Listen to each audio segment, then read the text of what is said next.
اللہ اللہ حضرت عمر کا بیٹا مصر گیا، وہاں سے کمائی کر کے لایا، تجارت کرنے گیا، لاکھوں کا مال۔ کون سا باپ ہے دنیا میں جس کا بیٹا باہر سے پیسے لے کے آئے تو ابا تفصیل پوچھے کہ بیٹا کہاں سے کمائے، کہاں سے لایا، کتنے ملے، کیوں آئے؟ کون سا باپ تفصیل پوچھتا ہے؟ ابا تو کہتا ہے لا صحیح، اور تعریفیں کرتا ہے میرا بیٹا بڑی کمائی کرتا ہے۔ کبھی پوچھا ہے اس سے کہ ڈیوٹی صحیح دیتا ہے کہ نہیں؟ کبھی پوچھا ہے کہ تو ایمانداری کی روزی لاتا ہے کہ حرام کی کماتا ہے؟ یہ باپ کی ذمہ داری ہے، یہ اماں کی ذمہ داری ہے۔ پھر کہتا ہے بیماری کیسے آ گئی، پریشانی کیسے آ گئی؟ تو نے کبھی سوال کیا اپنی اولاد سے؟ حضرت عمر فاروق رضی اللہ تعالیٰ عنہ کا بیٹا مصر سے پیسے کما کے لایا تو جناب عمر نے بلایا، فرمایا بیٹے اتنی تو تیرے پاس راس ہی نہیں تھی، تھوڑے سے تو پیسے لے کے گیا تھا، اتنی کمائی کیسے ہو گئی؟ اتنے تو پیسے نہیں تھے صاحب، کہاں سے کمائی لائے؟ اس نے کہا ابا جی وہ جو میرے چچا ہے نا مصر کے گورنر، آپ کے دوست، انہوں نے میری مدد کی ہے۔ فرمایا جتنے لوگ گئے تھے سب کی ہے مدد اس نے؟ کہا نہیں صرف میری کی۔ فرمایا تیری کیوں کی؟ تیری کیوں کی؟ کہا حضور آپ کے دوست ہیں۔ فرمایا چپ کر، حضور انہوں نے مجھے اتنے پیسے دیے، میں نے کاروبار میں ڈالے تو نفع آیا تو میں ان کی رقم دے کے۔ فرمایا خاموش ہو جا، باقی جتنے لوگ گئے تھے سب کی مدد کی اس نے؟ کہا نہیں حضور صرف میری کی۔ فرمایا اس نے تیری مدد نہیں کی، اس نے خلیفہ کے بیٹے کی مدد کی، اس لیے کہ وہ خلیفہ کو اپنے حق میں نرم کر سکے۔ فرمایا آدھا مال تیرا ہے، آدھا مال غنیمت کا ہے، مال خزانہ کا ہے، مسلمانوں کا ہے، اس لیے کہ تو جو وہاں سے مال کما کے لایا ہے وہ اپنے باپ کے خلیفہ ہونے کی وجہ سے کما کے لایا ہے، لہذا رکھ ادھر۔ یہاں کہتے ہیں کدھر سے آیا، کیسے آیا، کون سا حساب دیں، کیا کریں؟ او بھائی حضرت عمر رضی اللہ تعالیٰ عنہ کا اپنی اولاد کے بارے میں یہ رنگ ہے۔ ایک جنگ سے نا خوشبو آئی، خوشبو بڑی مہنگی ہوتی تھی، عرب میں خوشبو آج بھی بڑی مہنگی ہے، وہ زیادہ استعمال کرتے ہیں۔ میری باتوں کی سمجھ آ رہی ہے میرے بھائی؟ بڑی مہنگی خوشبو تھی۔ جب وہ خوشبو آئی تو حضرت عمر نے کہا، گھر میں پہلے پہنچی حضرت عمر کے، چونکہ زیادہ عورتیں استعمال کرتی تھی گھر کے اندر خوشبو، مرد بھی لگاتے۔ حضرت عمر نے اپنی بیوی سے کہا، آپ کی زوجہ تو تھی وہ بڑی خوشبو کو پسند کرتی۔ حضرت عمر نے اپنی زوجہ سے کہا کہ خوشبو لاؤ، میں نے ایک عورت کی ڈیوٹی لگائی ہے، وہ خوشبو تول کے نا تو حصہ برابر صحابہ میں بانٹ دے گی۔ تو آپ کی زوجہ کہنے لگی کسی بی بی کی ڈیوٹی لگانے کی کیا ضرورت تھی، میں جو موجود تھی میں بانٹ دیتی ہوں تول کے حصہ برابر۔ آپ نے فرمایا نہیں تو رہنے دے، تو فلانی بی بی بانٹے گی۔ تو حضور میں نے بھی بانٹنی ہے، میرے پہ کچھ حق ہے؟ آپ نے فرمایا نہیں، تو تفصیل نہ پوچھ، تو خوشبو دے دے، کوئی اور بانٹے گی۔ خاتون خانہ تھی نا، کہنے لگی نہیں مجھے بھی آج آپ کو بتانا ہی پڑے گا کہ کوئی جو بانٹ سکتی ہے تو میں کیوں نہیں بانٹ سکتی؟ زوجہ کہتی عمر نے بات کی تو میری چیخیں نکل گئی۔ حضرت عمر فرمانے لگے جب تو خوشبو بانٹے گی نا تیرے ہاتھوں کو بھی لگے گی، تیرے دوپٹوں کو بھی لگ جائے گی۔ اگر رب کریم نے مجھ سے سوال پوچھا کہ عمر خوشبو تو مسلمانوں کی تھی، تیری بیوی کے دوپٹے کو کیوں لگ گئی، تو میں اللہ کے حضور کیا جواب دوں گا؟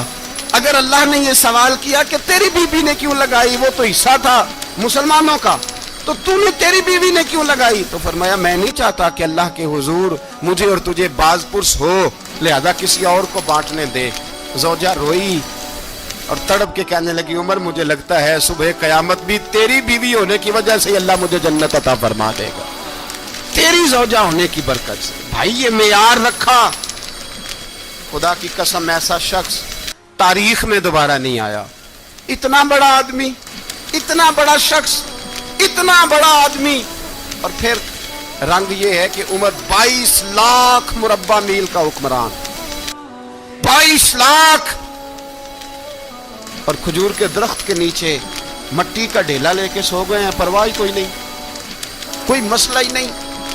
دو غلام ساتھ بیٹھے تو ایک روٹی حضرت عمر نے گھر سے منگوائی، تھوڑا سا سرکہ، تو غلام کہنے لگے ہم نے بھی کھانی ہے۔ فرمایا کوئی حرج نہیں، روٹی کو پیٹ بھر کے کھانا ضروری تو نہیں، 3 حصوں میں بانٹ لیتے۔ ایک آدمی آیا ہوا تھا مصر کا رہنے والا ملنے کے لیے، اس نے پوچھا عمر کدھر ہے؟ تو کہا وہ ادھر جاؤ مسجد میں بیٹھے ہوں گے. اور واپس آیا تو کہنے لگا وہاں تو 3 غلام بیٹھے ہیں, ایک روٹی بانٹ بانٹ کے کھا رہے ہیں, لگتا ہے کئی دنوں سے روٹی نہیں ملی.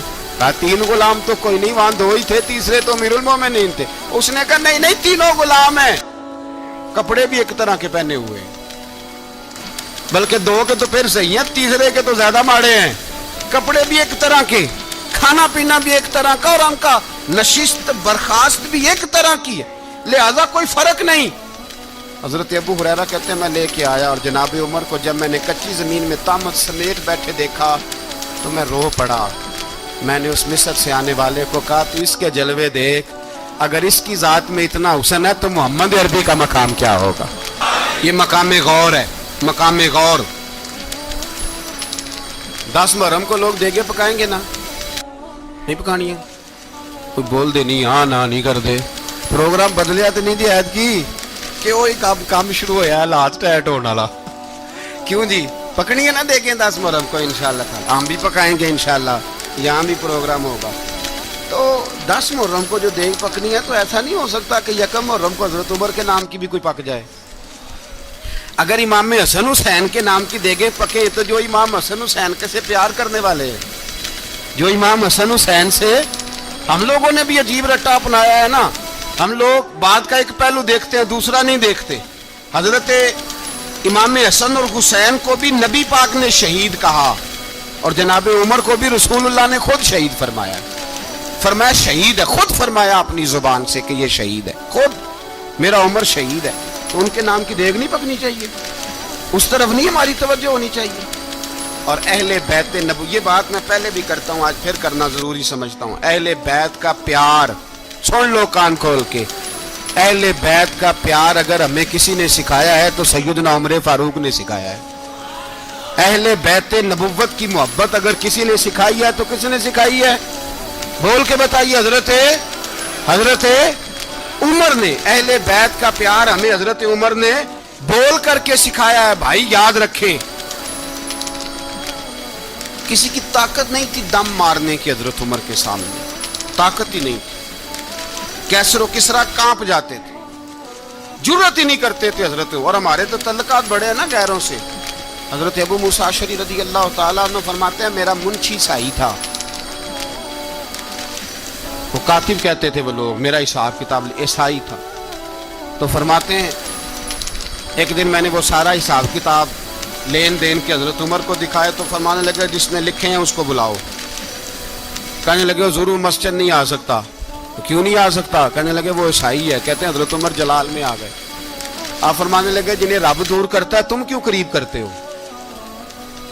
جنہیں اللہ دور کرتا ہے. فرمایا تم غیروں کو اگر عہدے دو گے تو اپنوں کا کیا بنے گا؟ اگر تم غیروں کو عہدے دو گے تو اپنوں کا. یہ سوچ ہے جو آج برما کے مسلمانوں کے لیے بھی ضروری ہے. کہا اگر تم غیروں کو عہدے دو گے تو اپنوں کا. ہم نے غیروں کو عہدے دیے تو دیکھا نا اپنے کس طرح کاٹے جا رہے ہیں. غیروں کو جو عہدے دے دیے, یرانے سارے غیروں سے روز دعویٰ ہوتا ہے چین ہمارا سجن ہے, چین ہمارا دوست ہے. او بھائی دوست ہے تو اس سے کہو نا کہ برما تو تمہاری ایک چھوٹی سی ریاست ہے, چین کے بغیر تو وہ سانس بھی نہیں لے سکتا.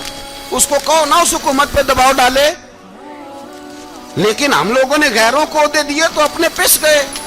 حضرت عمر کہتے تھے ذمی کا ہم ادب کریں گے, ذمی کافر کا ہم, ایسا کافر جو مسلمان ریاست کو قبول کرے, بدامنی نہ پھیلائے. ایک آدمی کو آپ نے دیکھا آنکھوں سے نابینا ہے اور بھیک مانگ رہا ہے, تو حضرت عمر کو نظر آ گیا. فرمایا کون ہو؟ اس نے کہا میں یہودی ہوں. فرمایا بھیک کیوں مانگتے ہو؟ کہا جب تک تندرست تھا مسلمانوں کو جزیہ دیتا تھا, بوڑھا ہو گیا ہوں کیا کروں. حضرت عمر نے گھوڑے کی پشت پہ بٹھایا کافر کو, گھوڑے کی پشت پہ بٹھایا اور بٹھا کے مدینے لائے. حضرت علی شیر خدا وزیر خزانہ تھے. فرمایا علی اس کا وظیفہ جاری کرو.